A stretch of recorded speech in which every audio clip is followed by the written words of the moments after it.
where the mind is without fear and the head is held high, where knowledge is free.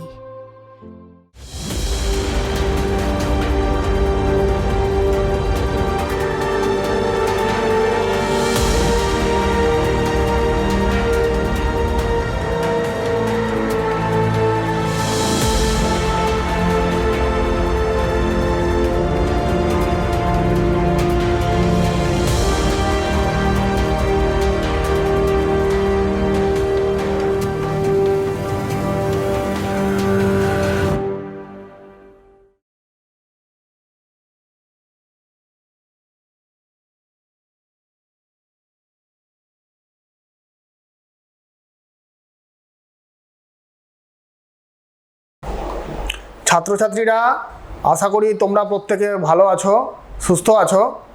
Virtual ক্লাসরুমে তোমাদের পুনরায় স্বাগত জানাই। আমি শুভ্রবিতান সাহা, মালদা জেলা স্কুলের পদার্থবিদ্যার শিক্ষক।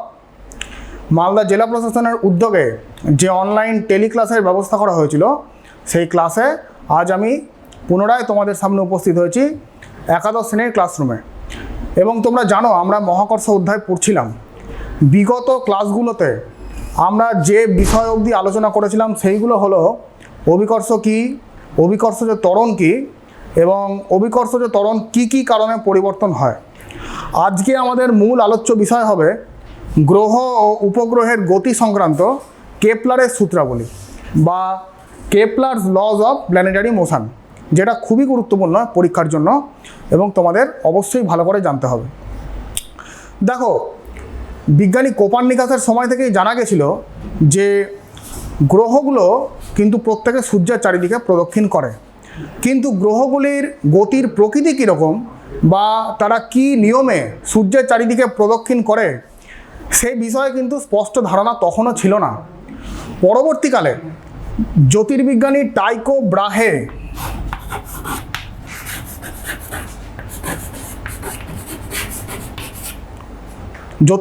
টাইকো ব্রাহে তিনি কিন্তু সর্বপ্রথম টেলিস্কোপ ছাড়াই গ্রহগুলির অবস্থান মোটামুটি পর্যবেক্ষণ করে বলেছিলেন এবং সেই পর্যবেক্ষণ করে দেওয়া তথ্যগুলি বিশ্লেষণ করে জার্মান বিজ্ঞানী জোহানেস কেপলার কিন্তু সর্বপ্রথম গ্রহগুলির গতিবিধি সংক্রান্ত 3টে সূত্র প্রচলন করেন, যেগুলোকে আমরা কেপলারের সূত্রাবলী বলে পড়ব। আজকে আমাদের topic Kepler's laws of planetary motion. তো সেখানে আমরা 3টে সূত্র আমরা পড়ব। কেপলারের 3টে পৃথক পৃথক সূত্র আছে। তো আমরা প্রথমে সূত্রগুলো পড়ব, পরে আমরা ব্যাখ্যায় যাব। তো কেপলারের প্রথম সূত্র কি? কেপলারের প্রথম সূত্র বলেছে যে কোনো গ্রহ সূর্যকে প্রদক্ষিণ করবে একটি উপবৃত্তাকার কক্ষপথে এবং সূর্য সেই উপবৃত্তাকার কক্ষপথের একটি ফোকাসে থাকবে। তাহলে আমরা যদি একটু বোঝার চেষ্টা করি, তাহলে ধরে নাও এটা একটা উপবৃত্তাকার কক্ষপথ, যার যে কোনো একটি ফোকাস যদি এটা হয়, এখানে যদি সান থাকে তাহলে এটা আর্থ বা অন্য যে কোনো গ্রহ। তাহলে এরকম মোটামুটি একটা উপবৃত্তাকার কক্ষপথে যে কোনো গ্রহ সূর্যকে প্রদক্ষিণ করবে, যার দুটো ফোকাস থাকবে, একটা উপবৃত্তের দুটো ফোকাস, তার যে কোনো একটা ফোকাসে সূর্য থাকবে। এইটা হলো প্রথম সূত্র। দ্বিতীয় সূত্র কি? দ্বিতীয় সূত্র বলেছে যে কোনো গ্রহ এবং সূর্যের মধ্যে সংযোজক সরলরেখা সবসময় সমান সময়ের ব্যবধানে সমান ক্ষেত্রফল অতিক্রম করবে। অর্থাৎ কি? ধরো গ্রহটি প্রথম পজিশন হচ্ছে এইটা, ধরো গ্রহটি পি পজিশনে ছিল, টি সময় পর গ্রহটি এইখানে চলে এসছে। এদের সংযোজককারী সরলরেখা কোনটা? এইটা। এবং এই সংযোজককারী সরলরেখার মধ্যবর্তী ক্ষেত্রফল এইটা এ। বিজ্ঞানী কেপলার বলে গেছেন যে পরবর্তী টি সময়ে গ্রহটি যদি এইখানে চলে আসে, অর্থাৎ আর পজিশনে চলে আসে, তাহলে পরবর্তী টি সময়েও যে ক্ষেত্রফল অতিক্রম করবে সেটাও এই হবে। অর্থাৎ যে কোনো গ্রহ এবং সূর্যের যে সংযোজককারী সরলরেখা সেটা সবসময় সমান সময়ের ব্যবধানে সমান ক্ষেত্রফল অতিক্রম করবে। 3 নম্বর সূত্র কি কেপলারের? 3 নম্বর সূত্র বলা হয়েছে যে কোনো গ্রহ সূর্যের চারিদিকে প্রদক্ষিণকালের বর্গ সেটা সমানুপাতিক। কার সাথে সমানুপাতিক? সূর্য থেকে সেই গ্রহের যে দূরত্বের ঘনফলের সঙ্গে সমানুপাতিক। অর্থাৎ T square proportional to R cube. যে কোনো গ্রহ সূর্যের চারিদিকে যে প্রদক্ষিণ করে সেই প্রদক্ষিণকালের বর্গ সূর্য থেকে সেই গ্রহের যে দূরত্ব তার ঘনফলের সঙ্গে সমানুপাতিক। এইটা হচ্ছে তৃতীয় সূত্র। তো আমরা 2 নম্বর সূত্র এবং 3 নম্বর সূত্রের প্রমাণটা আমাদের সিলেবাসে আছে, সেটা আমাদের পড়তে হবে। আচ্ছা, এবং তোমাদেরকে একটা কথা বলে রাখি যে কেপলারের যে গতি, মানে গ্রহগুলো যে কেপলারের গতি অনুযায়ী চলাচল করে সেটাকে আমরা বলবো কেপলারীয় গতি। গ্রহগুলোর গতিকে আমরা কেপলারীয় গতি বলবো এবং তাদের কক্ষপথকে কেপলারীয় কক্ষপথ বলবো।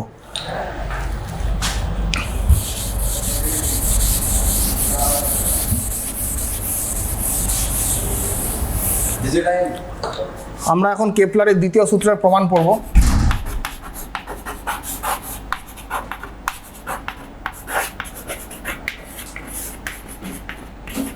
দ্বিতীয় সূত্রের প্রমাণ।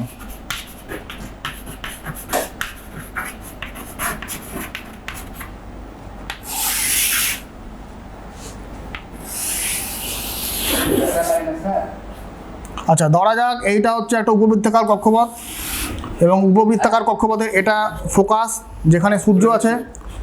যে কোনো একটা গ্রহ ধরো এখানে আছে পি পজিশন। ধরো ডেল্টা টি সময় পরে, ডেল্টা টি অত্যন্ত ক্ষুদ্র সময় পরে গ্রহটা এইখানে চলে আসছে কিউতে, এবং তাদের সংযোজক সরলরেখাটা যদি আমি টেনে দিই,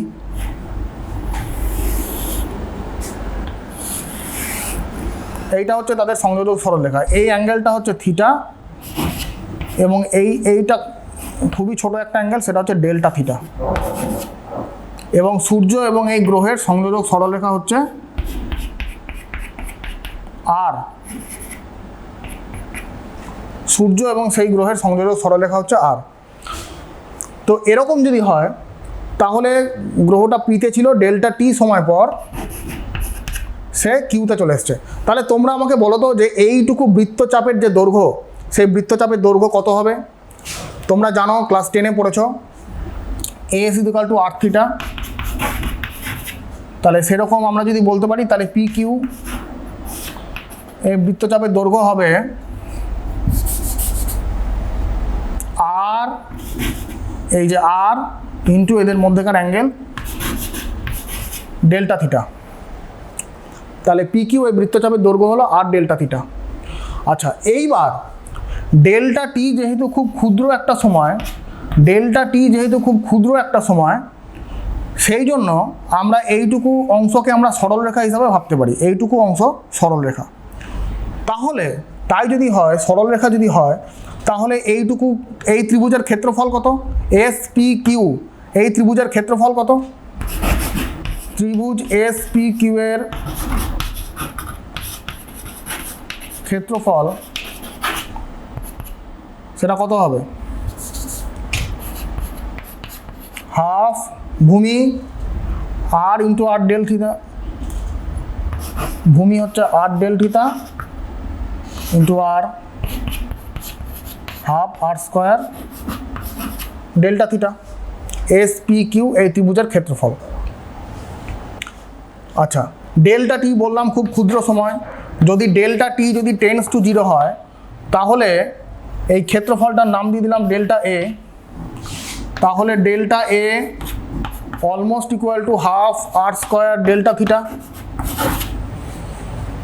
ডেল্টা টি টেন্স টু 0 হলে ক্ষেত্রফলের মানটা কত হয়? হাফ আর স্কোয়ার ডেল্টা থিটার সঙ্গে সমান হচ্ছে। আচ্ছা, আমরা যদি এটাকে ডেল্টা টি দিয়ে ভাগ করি, লিমিট নিয়ে নেব।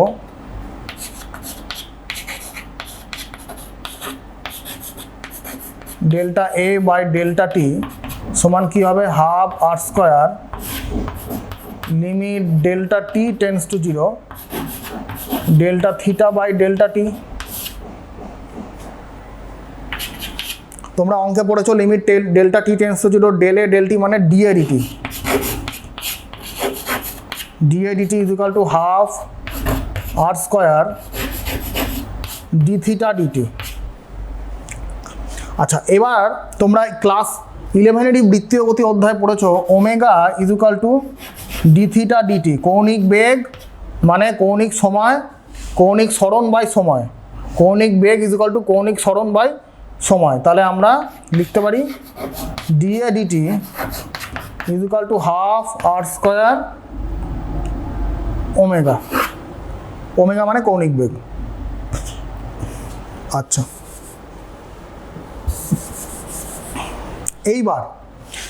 এইবার আমরা সেই গ্রহটার কৌণিক ভরবেগ আমরা বিচার করব। কৌণিক ভরবেগ কত, এল ইজ ইকুয়াল টু আমরা জানি এম ভি আর, কৌণিক ভরবেগ মানে রৈখিক ভরবেগ ইন্টু বৃত্তপথের ব্যাসার্ধ এম ভি আর। আচ্ছা, আমরা জানি V is equal to R omega,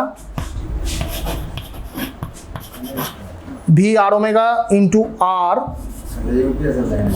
তাহলে এটা হয়ে গেল এম আর স্কোয়ার ওমেগা। হ্যাঁ, আচ্ছা, তাহলে এখান থেকে আমরা পেয়ে যাচ্ছি এল বাই এম মানে আর স্কোয়ার ওমেগা। এবার এই মানটা যদি এইখানে বসাই তাহলে কি হবে, তাহলে dA DT is equal to দাঁড়াচ্ছে l by 2m। DA DT তাহলে কি দাঁড়াচ্ছে, এল বাই 2m। আচ্ছা, এটা আমি মিটিয়ে দিই। দেখো এখানে করছি, এইবার এলটা তো একটা ধ্রুবক, যদি কোনো বস্তুর উপর যদি বাহ্যিক বল যদি না প্রযুক্ত হয় তাহলে তার কৌণিক ভরবেগ ধ্রুবক থাকে। তাহলে আমরা ধরে নিলাম যে সূর্য সহ এই যে গ্রহ আছে তার উপর কোনো বাহ্যিক বল প্রযুক্ত হচ্ছে না। যদি বাহ্যিক বল প্রযুক্ত না হয় তাহলে এলটা কনস্ট্যান্ট, আর এমটা তো গ্রহের ভর, সেটা তো অবশ্যই কনস্ট্যান্ট। তাহলে আমরা পেয়ে গেলাম dA DT is equal to constant, অর্থাৎ আমাদের কিন্তু সেকেন্ড লয়ের প্রমাণটা হয়ে গেল। DA DT is equal to constant মানে কি, যে সবসময় গ্রহটি সমান সময়ের ব্যবধানে সমান ক্ষেত্রফল অতিক্রম করবে। সূর্য এবং যে কোনো গ্রহের সংযোজক সরলরেখা সমান সময়ের ব্যবধানে সমান ক্ষেত্রফল অতিক্রম করবে। এইটা হচ্ছে আমাদের কেপলারের লস দ্বিতীয় সূত্রের প্রমাণ।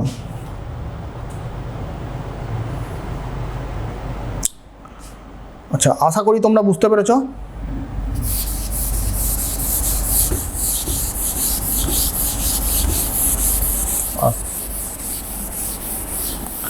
এবার আমরা কেপলারের সূত্রের তৃতীয় সূত্রের প্রমাণটা আমরা দেখব। কেপলারের তৃতীয় সূত্রের প্রমাণ, যেটা আমাদের সিলেবাসে অবশ্যই আছে।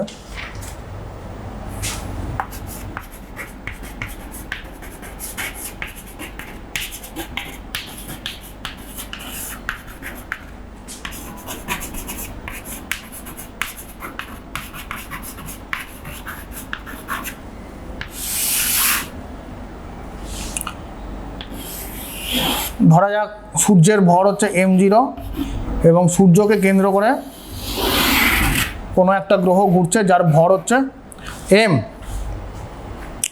দেখো, কোনো গ্রহ যে গতিবেগে সূর্যকে প্রদক্ষিণ করে তাকে আমরা প্রদক্ষিণ দ্রুতি বলবো। সেই প্রদক্ষিণ দ্রুতিটা হচ্ছে এই ভরের প্রদক্ষিণ দ্রুতি হচ্ছে v।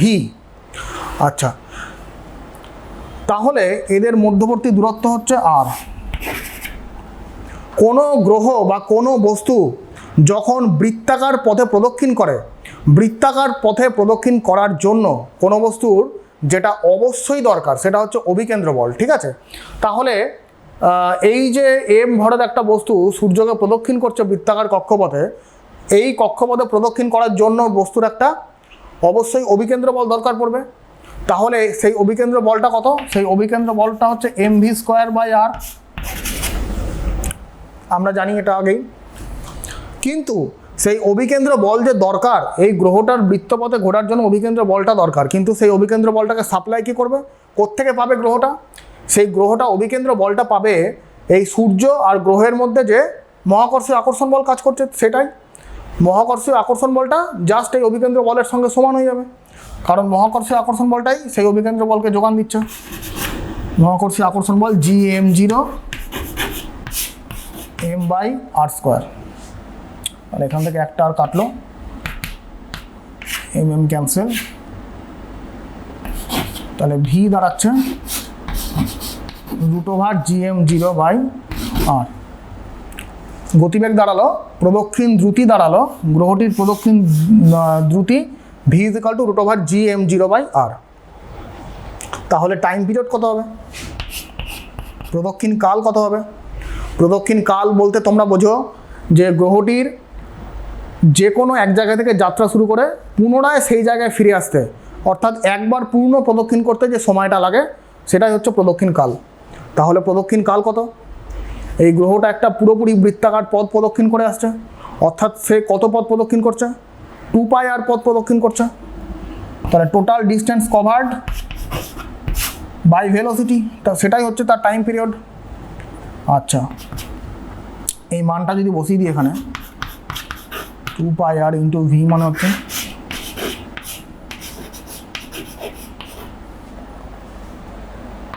আটটাকে যদি আমি রুটের ভেতর রাখি তাহলে r³/GM0, অর্থাৎ এটাকে যদি আমি স্কোয়ার করে দিই t² = 4π² ইন্টু r³/GM0। দেখো সবই কনস্ট্যান্ট, 4π² কনস্ট্যান্ট, GM0 সবই কনস্ট্যান্ট, অতএব আমরা বলতে পারি t² ভ্যারিদাস r³, t² ভ্যারিদাস r³। অর্থাৎ এখানেই কিন্তু কেপলারের তৃতীয় সূত্রের প্রমাণটা আমাদের হয়ে গেল। অর্থাৎ আমরা কি দেখলাম, যে কোনো গ্রহ সূর্যের চারিদিকে ঘুরতে যে সময় লাগে, অর্থাৎ তার পর্যায়কালের বর্গ সেটা সমানুপাতিক কার সঙ্গে সমানুপাতিক? সূর্য থেকে সেই গ্রহের দূরত্বের ঘনফলের সঙ্গে সমানুপাতিক। তাহলে আমরা এখান থেকে কি বলতে পারি? হ্যাঁ, যে গ্রহ সূর্য থেকে যত কাছে আছে তার প্রদক্ষিণ কাল তত কম, যে গ্রহ সূর্য থেকে যত দূরে আছে তার প্রদক্ষিণ কাল তত বেশি। অ্যাকচুয়ালি তাই বুধের ক্ষেত্রে দেখা গেছে প্রদক্ষিণ কালটা 88 দিন মাত্র, আর সূর্য থেকে সবথেকে দূরতম গ্রহ যেটা নেপচুন তার প্রদক্ষিণ কাল 165 বছর। ঠিক আছে, তো এইটা হচ্ছে আমাদের কেপলারের সূত্রের প্রমাণ, কিন্তু আমরা পেয়ে গেলাম। তবে একটা জিনিস এখান থেকে তোমরা বুঝতে পারছো যে মানে এখানে কিন্তু গ্রহের ভরের কিন্তু কোনো ভূমিকা নেই। ভেলোসিটির রাশিমালাই দেখো বা টাইম পিরিয়ডের রাশিমালাই দেখো, এখানে কিন্তু গ্রহের ভরের কিন্তু কোনো ভূমিকা নেই। অর্থাৎ হালকা ভর বা ভারী ভর যে কোনো বস্তুই, যে কোনো ভরের গ্রহই কিন্তু একই ভেলোসিটিতে সূর্যকে প্রদক্ষিণ করবে এবং তার টাইম পিরিয়ডও গ্রহের ভর নিরপেক্ষ। ঠিক আছে, আচ্ছা আচ্ছা, আশা করি তোমরা প্রমাণটা বুঝতে পেরেছ।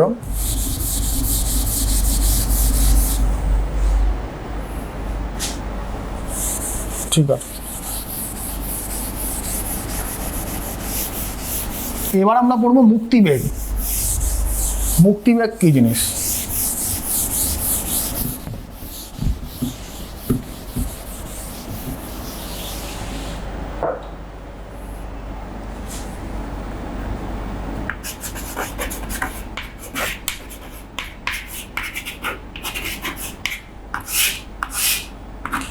ইংরেজিতে বলে এসকেপ ভেলোসিটি।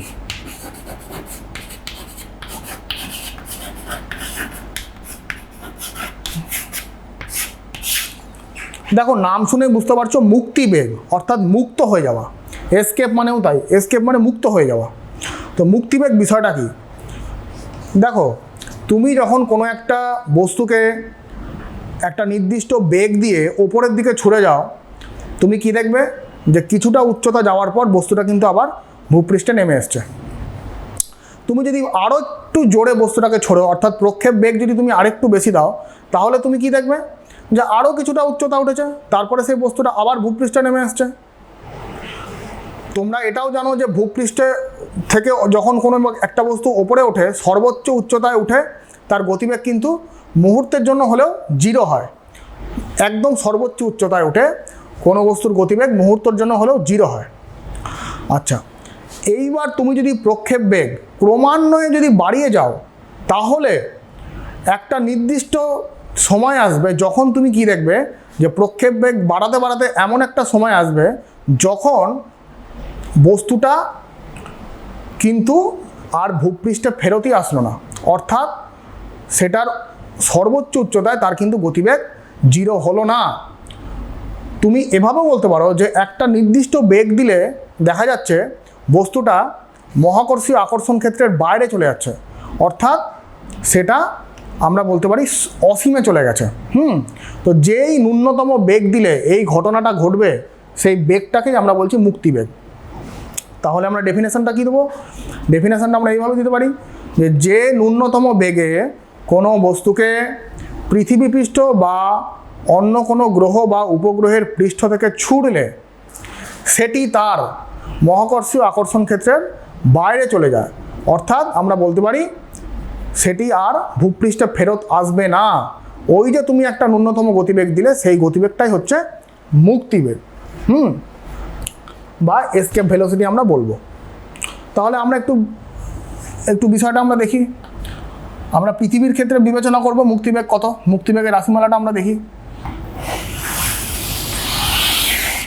ধরো এটা পৃথিবীর ভর সবসময় হয় ক্যাপিটাল এম, তার ব্যাসার্ধ হয় ক্যাপিটাল আর, এইটা তার সেন্টার, এইটা ধরে নাও তার রেডিয়াস।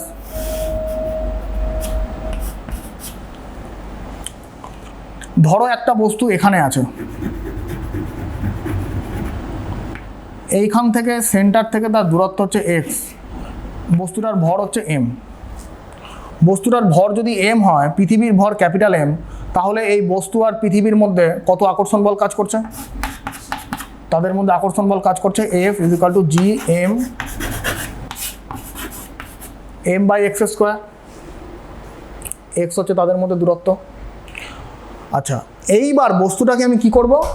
বস্তুটাকে তার মহাকর্ষীয় আকর্ষণ বলের বিরুদ্ধে ডিএক্স পরিমাণ সরাবো। তার মানে তাদের মধ্যে আকর্ষণ বল কাজ করছে নিচের দিকে, অর্থাৎ আমি তাদের আকর্ষণ বলের বিরুদ্ধে ধরো আমি এইটুকু পরিমাণ ওপরে সরালাম, এইটুকু হচ্ছে ডিএক্স পরিমাণ ওপরে সরালাম, মহাকর্ষীয় আকর্ষণ বলের বিরুদ্ধে সরালাম।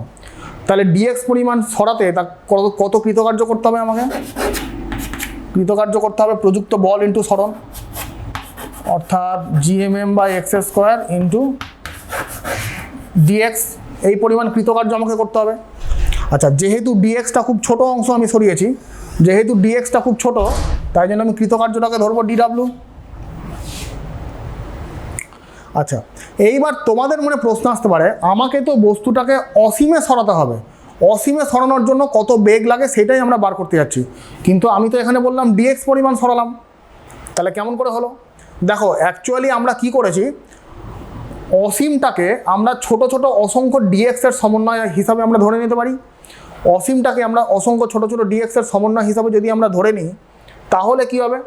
তাহলে প্রত্যেকবার ডিএক্স পরিমাণ সরানোর জন্য আমি পৃথক পৃথক কৃতকার্য বার করব, এবং সেই প্রত্যেকবার কৃতকার্য যেটা আমি পেলাম সেগুলোকে যদি আমি সাম টোটাল করে দিই, তাহলেই আমি অসীম দূরত্ব অবধি পাঠানোর জন্য কৃতকার্যটা পেয়ে যাব।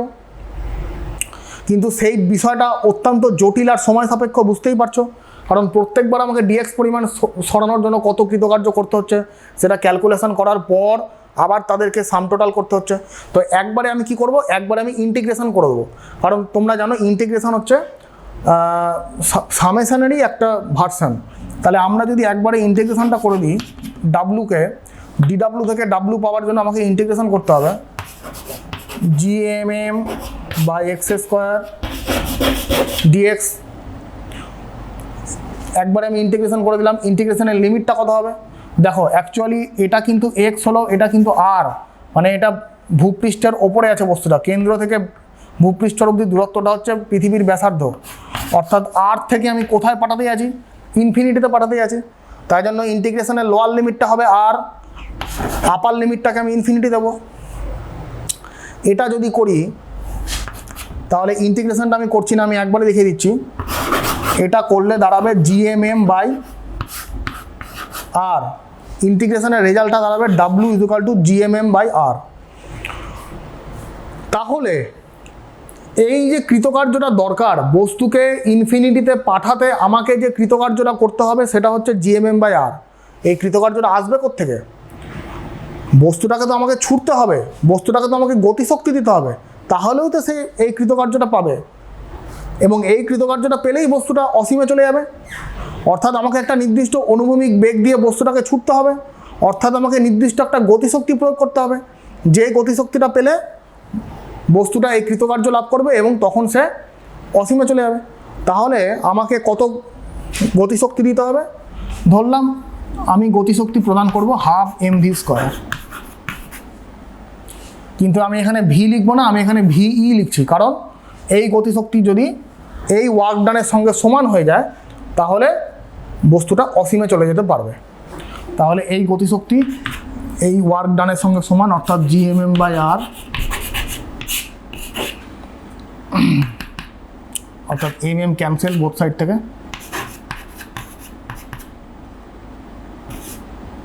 একবারে করে দিই।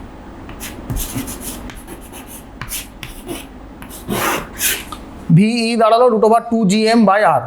আচ্ছা, আমরা জানি যে g =GM/r²।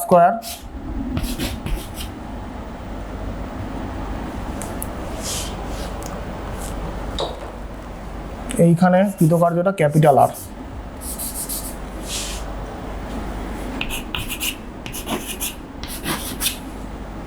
gm/r²। তাহলে এইখানে যদি gm এর মানটা পুট করি gr², তাহলে কত দাঁড়াচ্ছে? ভিই দাঁড়াচ্ছে 2gr। তাহলে এসকেপ ভেলোসিটির রাশিমালা দাঁড়ালো √2gr, 2 মাল্টিপ্লাইড বাই অভিকর্ষজ ত্বরণ মাল্টিপ্লাইড বাই পৃথিবীর ব্যাসার্ধ। তাহলে এইখানে তোমাদের সমস্ত মান জানা আছে। এই মানগুলো তুমি যদি পুট করো, অর্থাৎ জি এর ভ্যালু তুমি যদি 9.8 মিটার/সেকেন্ড² বসাও এবং আর এর ভ্যালু তো 6400 কিলোমিটার, অ্যাকচুয়ালি মিটারে করলে 6.4 × 10⁶ মিটার তুমি যদি এখানে বসাও, তাহলে এখানে ভিই এর মানটা পাবে অলমোস্ট 11.2 কিলোমিটার/সেকেন্ড। অর্থাৎ পৃথিবী থেকে ছোড়া কোনো বস্তুর মুক্তিবেগের মান হলো 11.2 কিলোমিটার/সেকেন্ড। অর্থাৎ এই বেগে তুমি যদি কোনো বস্তুকে পৃথিবী পৃষ্ঠ থেকে ছোড়ো তাহলে সেটা কিন্তু তার মহাকর্ষীয় আকর্ষণ ক্ষেত্রের বাইরে চলে যাবে, অর্থাৎ আমরা বলতে পারি বস্তুটা অসীমে চলে যাবে। ঠিক আছে, তোমরা গোটা বিষয়টা একবার দেখে নাও, অসুবিধা হলে। আচ্ছা,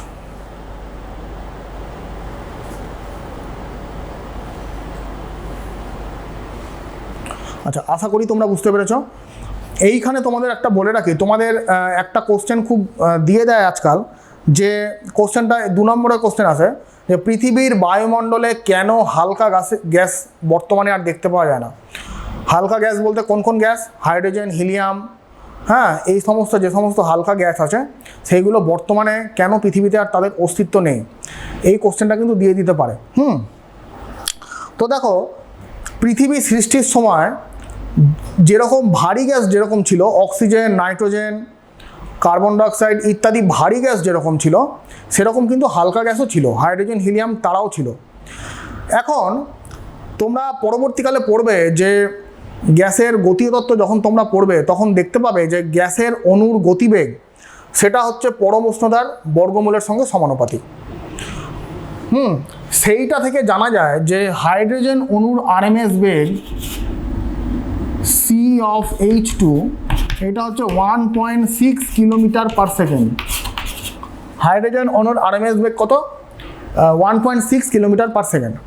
আচ্ছা, এইবার তোমরা জানো যে পৃথিবী সৃষ্টির সময় ভূপৃষ্ঠের কত উষ্ণতা ছিল? বায়ুমণ্ডলের উষ্ণতা অনেক বেশি ছিল। বায়ুমণ্ডলের উষ্ণতা বেশি থাকার জন্য তার অভ্যন্তরে যে গ্যাসগুলো আছে, হালকা গ্যাস যেমন হাইড্রোজেন, তার আরএমএস বেগও অনেক বেশি ছিল। পৃথিবী সৃষ্টির সময় দেখা গেছে এই হাইড্রোজেন গ্যাসেরই আরএমএস বেগ ছিল অলমোস্ট ইকুয়াল টু 5 কিলোমিটার/সেকেন্ড, কারণ তখন টেম্পারেচার অনেক বেশি ছিল, তাই জন্য হাইড্রোজেন গ্যাসের আরএমএস বেগের মানও বেশি ছিল। অর্থাৎ আমরা এটা বলতে পারি যে কিছু কিছু হাইড্রোজেন গ্যাসের গতিবেগ মুক্তিবেগের সমান ছিল বা তার থেকে কিছু কম বেশি ছিল দীর্ঘদিন ধরে। তাহলে কিন্তু কী হয়েছে, হাইড্রোজেন গ্যাসগুলো বা হিলিয়াম গ্যাস যারা ছিল তারা কিন্তু দীর্ঘদিন ধরে আস্তে আস্তে পৃথিবী পৃষ্ঠ থেকে বিলীন হতে শুরু করেছে। তবে ভারী গ্যাস যারা আছে, নাইট্রোজেন বা কার্বন ডাইঅক্সাইড বা অক্সিজেন যারা, তাদের আরএমএস বেগের মান অতটা বেশি না থাকার জন্য তাদেরকে কিন্তু বর্তমানে দেখা যায়, কিন্তু হালকা গ্যাসগুলো পৃথিবী পৃষ্ঠ থেকে আস্তে আস্তে বিলীন হয়ে যাচ্ছে। আশা করি বিষয়গুলো তোমাদের কাছে পরিষ্কার হয়েছে।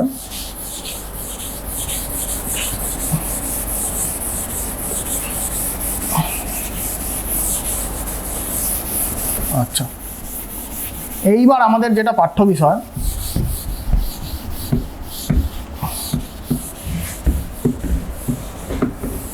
এইবার আমরা পড়ব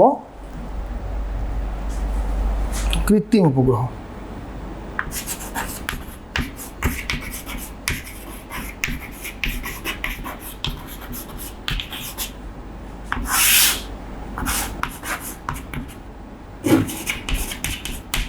আর্টিফিশিয়াল স্যাটেলাইট।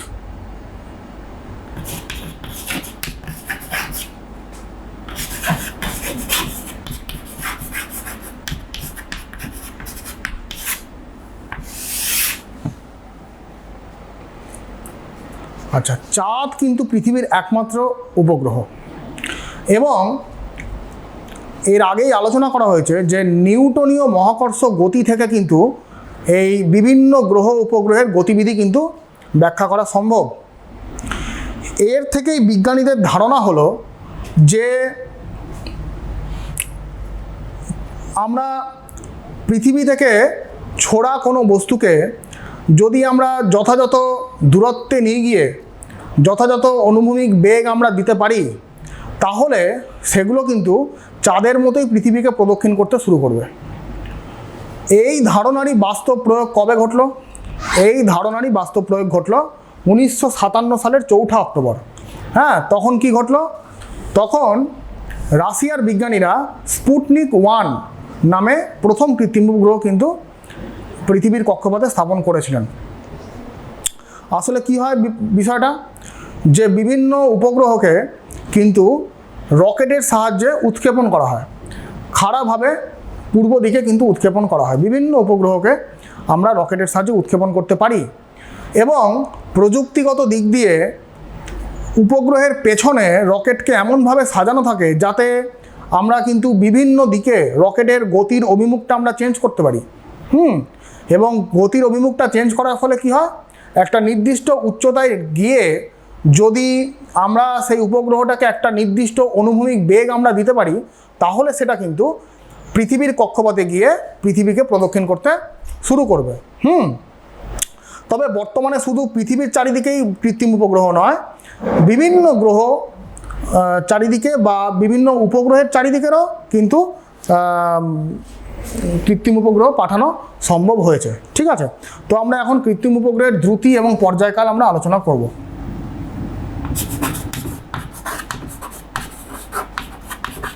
কৃত্রিম উপগ্রহের দ্রুতি। দ্রুতি বলতে যে গতিবেগ নিয়ে সেটা ঘুরছে সেইটাই হচ্ছে তার প্রদক্ষিণ দ্রুতি। তাহলে ধরে নাও এটা হচ্ছে পৃথিবী।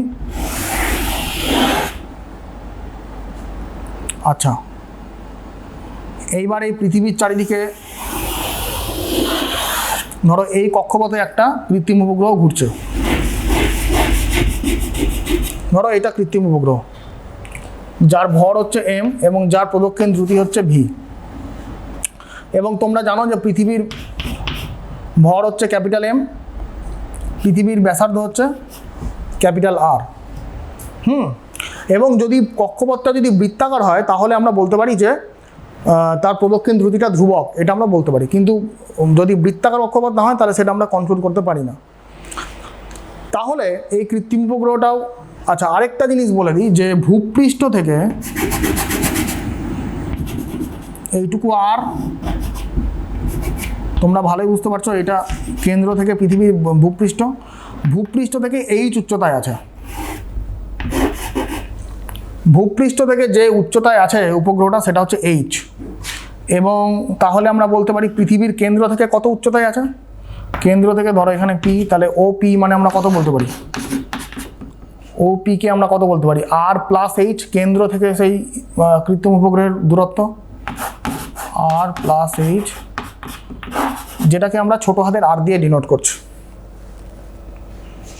আচ্ছা এইবার কি, এইবার তো এই কৃত্রিম উপগ্রহটা পৃথিবীকে প্রদক্ষিণ করছে, বৃত্তাকার পথে প্রদক্ষিণ করছে। এক্ষুনি বললাম, তোমরা আগেও পড়েছো যে যখনই কোনো একটা বস্তু বৃত্তাকার কক্ষপথে বা বৃত্তাকারভাবে ঘোরে, তখন সেই বস্তুর অবশ্যই দরকার পড়ে যেটি, সেটি হচ্ছে অভিকেন্দ্র বল। তাহলে এই গ্রহেরও বা একটা কৃত্রিম উপগ্রহ একটা অভিকেন্দ্র বল দরকার। সেটা কত? সেটা হচ্ছে mv²/r।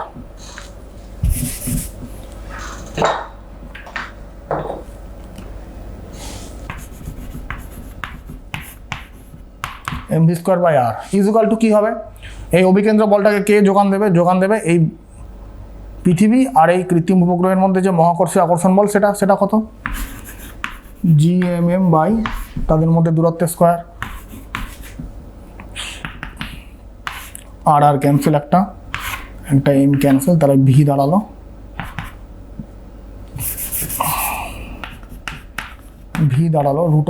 √gm/r। আচ্ছা তোমরা জানো gm মানে হচ্ছে gr², অর্থাৎ gr²/r। আরটাকে যদি রুটের বাইরে নিয়ে আসি তাহলে আর মানে হচ্ছে g/r। আচ্ছা এই আর মানে এক্ষুনি পড়ালাম আর প্লাস এইচ, এই আর মানে আর প্লাস এইচ, তাহলে আমরা ওখানে আর প্লাস এইচ লিখে দিতে পারি।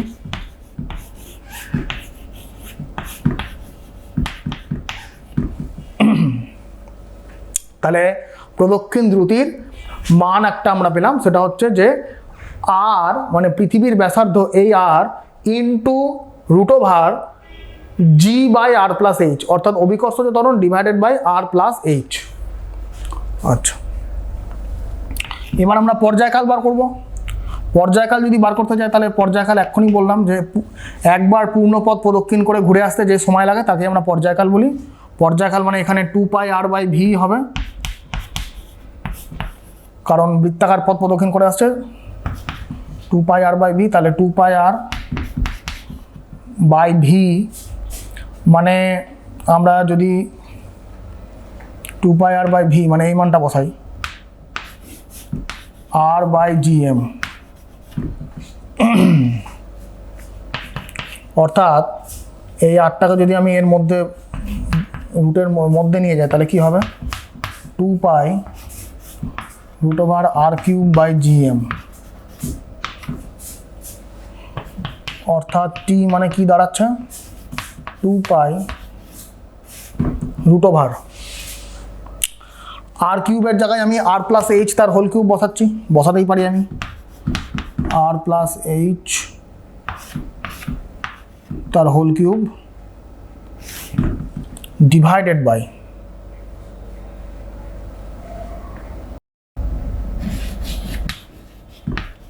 gr²।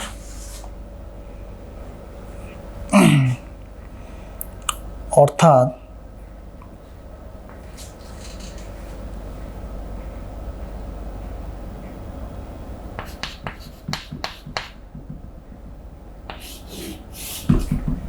এখান থেকে যদি আমি আর কিউবটা কমন নিই তাহলে কি হবে?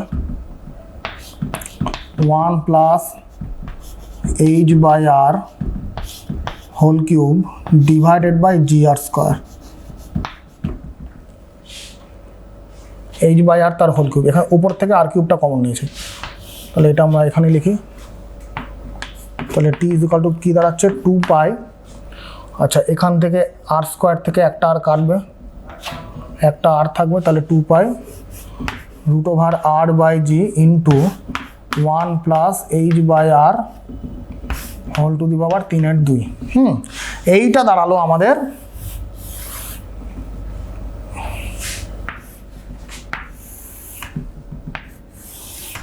দেখো, এইটা দাঁড়ালো প্রদক্ষিণ দ্রুতির রাশিমালা, এইটা দাঁড়ালো টাইম পিরিয়ডের রাশিমালা।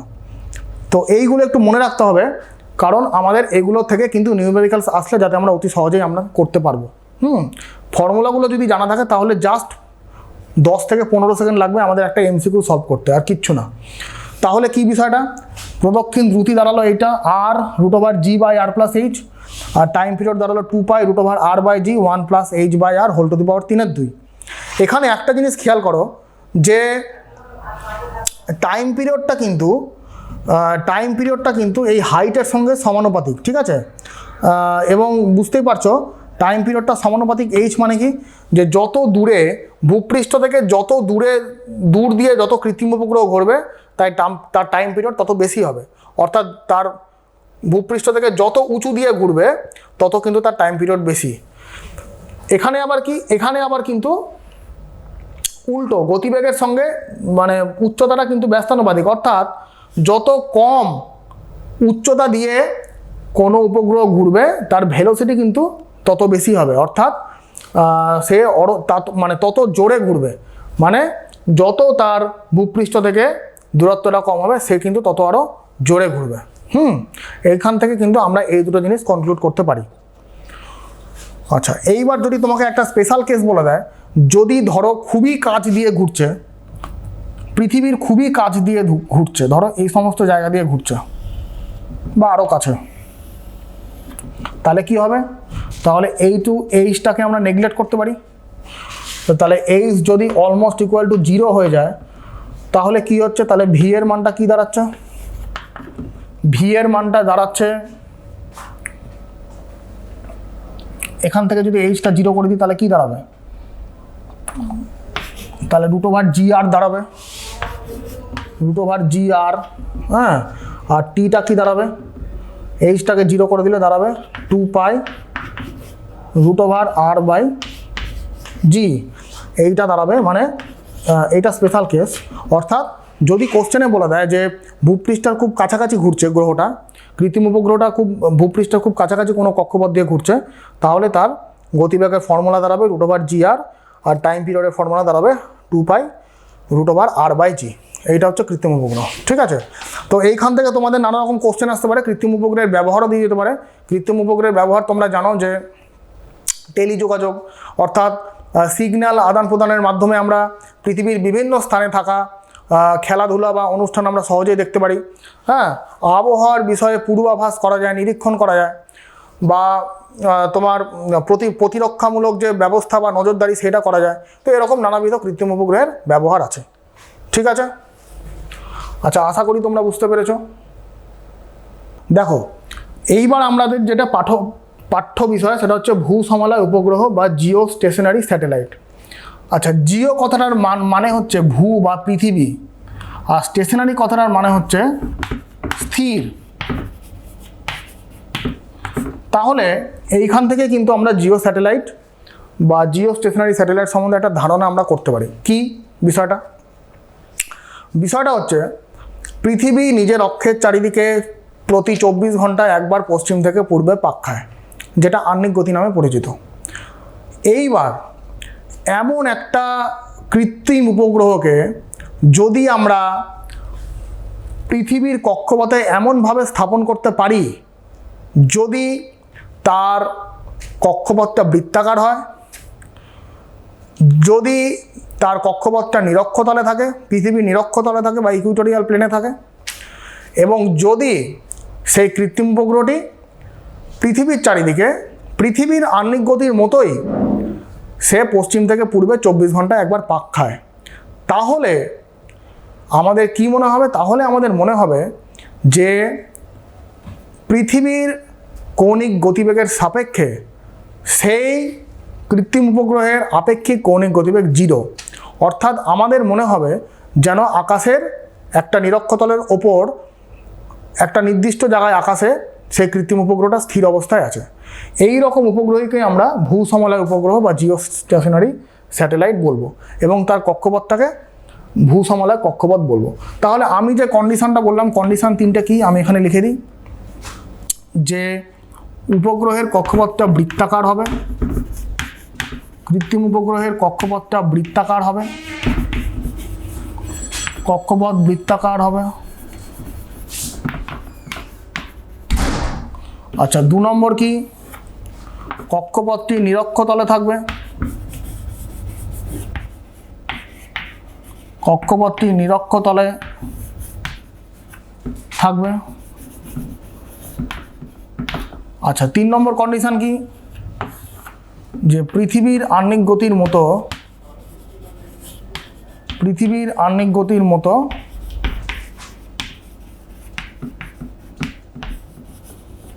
উপগ্রহটিও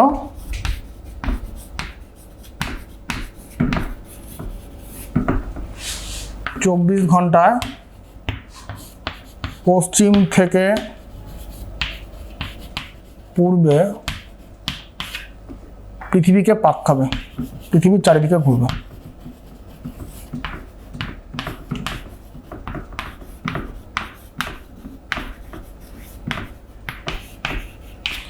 এই 3টে কন্ডিশন যদি কোনো কৃত্রিম উপগ্রহ স্যাটিসফাই করে তাহলে আমরা কি বুঝতে পারবো, তাহলে আমরা দেখব যে তার কৌণিক বেগের সাপেক্ষে, পৃথিবীর কৌণিক বেগের সাপেক্ষে সেই কৃত্রিম উপগ্রহটির কৌণিক গতিবেগ, আপেক্ষিক কৌণিক গতিবেগ 0। অর্থাৎ আমরা কি দেখব, আমরা দেখব যে সেটা আকাশের ওপর একই জায়গায় স্থির অবস্থায় আছে। এই জন্য আমরা একে ভূস্থির বা ভূসমলয় উপগ্রহ বলবো এবং তার কক্ষপথটাকে ভূসমলয় কক্ষপথ আমরা বলবো। আচ্ছা তাহলে আমরা তার উচ্চতাটা বের করি। আমাদের কিন্তু কোশ্চেনে খুবই দিয়ে দেয় যে ভূসমলয় উপগ্রহ মোটামুটি কত উচ্চতায়, ভূপৃষ্ঠ থেকে কত উচ্চতায় প্রদক্ষিণ করতে পারে এবং তার প্রদক্ষিণ বেগটা কত, সেটা কিন্তু আমাদের পরীক্ষার সময় খুবই দিয়ে দেয়। তো চলো আমরা এখন সেটা বার করব। আচ্ছা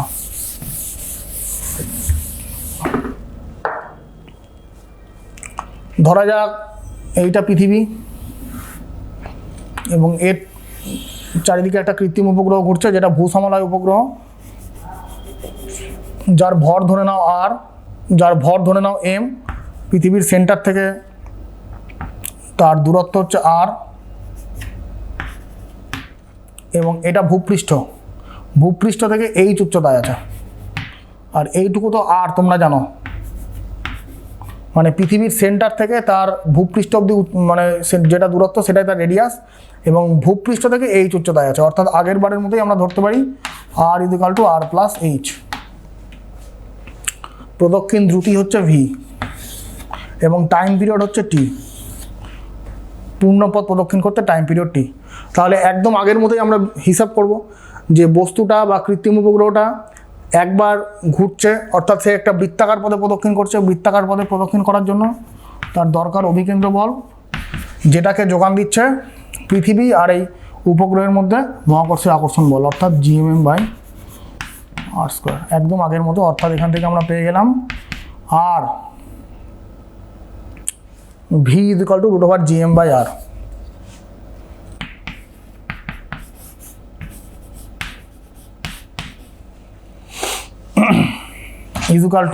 Gm মানে তোমরা জানো gr²/r।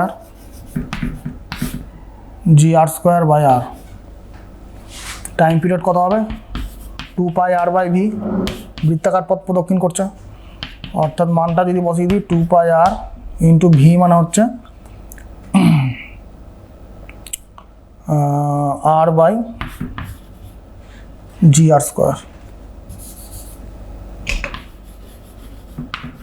ঠিক আছে। আচ্ছা এবার যদি আমরা বোথ সাইড স্কোয়ার করে দিই তাহলে কি হবে, t² = 4π² r³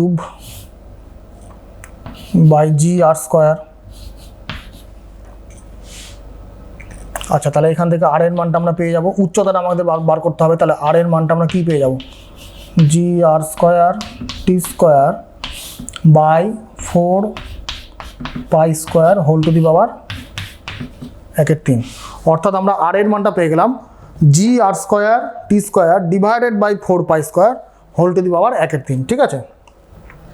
এখানে তুমি যদি প্রত্যেকটা মান তুমি জানো, প্রত্যেকটা মান তুমি পুট করে দিলে তাহলে কি হবে মানটা।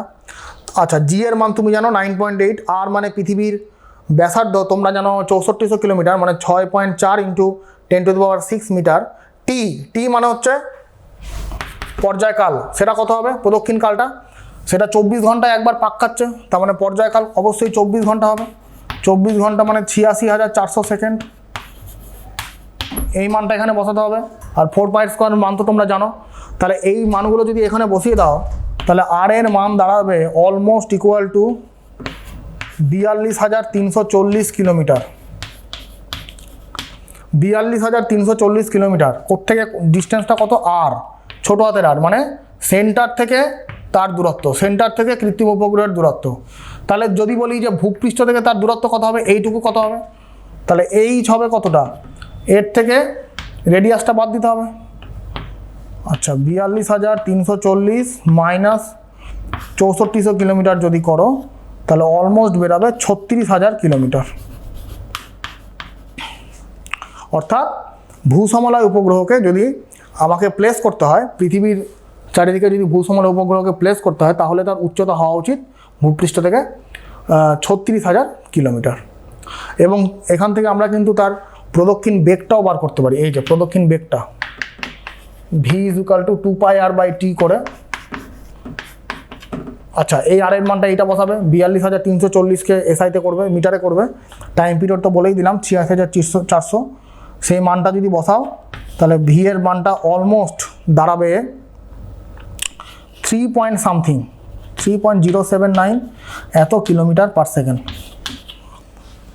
অর্থাৎ বুঝতে পারছো যে কতটা দ্রুত গতিতে সে কিন্তু প্রদক্ষিণ করছে। অলমোস্ট 3 কিলোমিটার পার সেকেন্ড গতিবেগে ভূসমলয় উপগ্রহটা পৃথিবীকে প্রদক্ষিণ করছে। ঠিক আছে, দেখো তাহলে আমরা এবার একটা নিউমেরিক্যালসে চলে যাচ্ছি সরাসরি। হ্যাঁ, প্রশ্নটা কী বলেছে সেটা আমি একবার বলে দিচ্ছি, যে 10 গ্রাম পার সেন্টিমিটার কিউব ঘনত্বের একটি গ্রহের চারপাশে একটি ক্ষুদ্র উপগ্রহ ঘুরছে। তার কক্ষপথের ব্যাসার্ধ গ্রহের ব্যাসার্ধ অপেক্ষা সামান্য বেশি। উপগ্রহের পর্যায়কাল কত? যেখানে ক্যাপিটাল জি মানে সর্বজনীন মহাকর্ষীয় ধ্রুবকের মান দেওয়া আছে 6.68 × 10⁻⁸ CGS। তাহলে কি বলেছে, যে একটা গ্রহের চারপাশে একটা ক্ষুদ্র উপগ্রহ ঘুরছে। এই একটা গ্রহ, তার চারিদিকে একটা ক্ষুদ্র উপগ্রহ ঘুরছে। উপগ্রহের ভর ধরে নাও ছোটো হাতের এম, গ্রহের ভর ধরে নাও ক্যাপিটাল এম, তাদের মধ্যে দূরত্ব ধরে নাও আর। তাহলে আমরা এতক্ষণ যা পড়লাম সেই নিয়ে সেই রিলেটেড এই অঙ্কটা। তাহলে এই উপগ্রহটা ঘুরছে, অর্থাৎ ঘোরার জন্য তার কি দরকার পড়ছে? বৃত্তাকার পথে ঘূর্ণনের জন্য দরকার পড়ছে অভিকেন্দ্র বল। তাহলে অভিকেন্দ্র বলের রাশিমালা কত? mv²/r, mv²/r ইজুকাল টু, এই অভিকেন্দ্র বলটাকে সরবরাহ কে করছে? সেটা হচ্ছে এই গ্রহ আর এবং এই কৃত্রিম উপগ্রহের যে মহাকর্ষীয় আকর্ষণ বল, সেটা gmm/r²। আচ্ছা, এখান থেকে আর আর ক্যান্সেল, mm ক্যান্সেল, অর্থাৎ ভি দাঁড়ালো √gm/r। ভি দাঁড়ালো প্রদক্ষিণ বেগ বা প্রদক্ষিণ দ্রুতি যেটা দাঁড়ালো সেটা হচ্ছে √GM/r। আচ্ছা, এইবার দেখো এখানে ঘনত্ব বলে দিয়েছে, তাহলে তোমার এখানে ঘনত্বটা কোথায় কাজে লাগবে? এখানে দেখো ভরের মধ্যেই ঘনত্বটা লুকিয়ে আছে। ভর মানে কি? এই গ্রহের ভর, তো সেই গ্রহের ভর মানে কি? আয়তন গুণ ঘনত্ব। তাহলে গ্রহ তো একটা গোলক, তার মানে তার আয়তন 4/3πr³ হবে, আয়তন গুণ ঘনত্ব রো। তাহলে আমরা যদি এখানে মানটা বসিয়ে দিই, তাহলে জি, রো এর মান জানো 10 বলে দিয়েছে, 4/3πr³ ইন্টু ρ/r। তোমরা বুঝতে পারছো? আচ্ছা, এইবার আচ্ছা এইখানে আমরা এই আটটাকে না বলে বড় হাতের তাদের মধ্যে দূরত্বকে আমরা ছোট হাতের আট ধরেছি, ঠিকই আছে। আচ্ছা, তাহলে এটাকেও আমাদের ছোট হাতের আড়ই ধরতে হবে।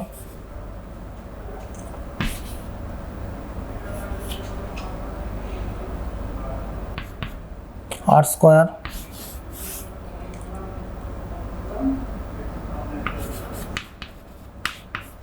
4/3π gr² রো। আচ্ছা, তুমি যদি প্রদক্ষিণ বেগ যদি পেয়ে যাও, তাহলে তুমি সহজেই টাইম পিরিয়ড পেয়ে যাবে। টাইম পিরিয়ড তুমি করে দেবে 2πr/v। ঠিক আছে, যেখানে এই আর এর মানটা, এই ভি এর মানটা তুমি এখান থেকে পেয়ে যাবে। হ্যাঁ, আর আচ্ছা তাহলে তুমি এখান থেকে কিন্তু সহজেই টাইম পিরিয়ডটা কিন্তু তুমি পেয়ে যাবে কাটাকুটি করে, ঠিক আছে? আচ্ছা আচ্ছা, তাহলে তোমাদের আজকের পঠন পাঠন এখানেই শেষ হচ্ছে, ক্লাস আজকে এখানেই শেষ। আজকে আমরা যেটা আলোচনা করলাম সেটা হচ্ছে mainly Kepler's laws of planetary motion. তারপর আমরা আলোচনা করেছি মুক্তিবেগ কি, এসকেপ ভেলোসিটি, আচ্ছা কৃত্রিম উপগ্রহ, ভূসমলয় উপগ্রহ ইত্যাদি বিষয়গুলো কিন্তু আমরা পরপর আলোচনা করলাম। তোমরা বাড়িতে ভালো করে পড়ো, হ্যাঁ? তাহলে একটা জিনিস যেগুলো পড়ানো হলো সেগুলো বারবার পড়ো, বারবার রিভিশন দাও, তাহলেই তোমরা আশা করি পারবে, বুঝতে পারবে, কোনো অসুবিধা হওয়ার কথা না। ঠিক আছে, তাহলে তোমরা প্রত্যেকে ভালো থেকো, প্রত্যেককে শুভেচ্ছা জানাই। আজকের ক্লাস এখানেই শেষ, ধন্যবাদ।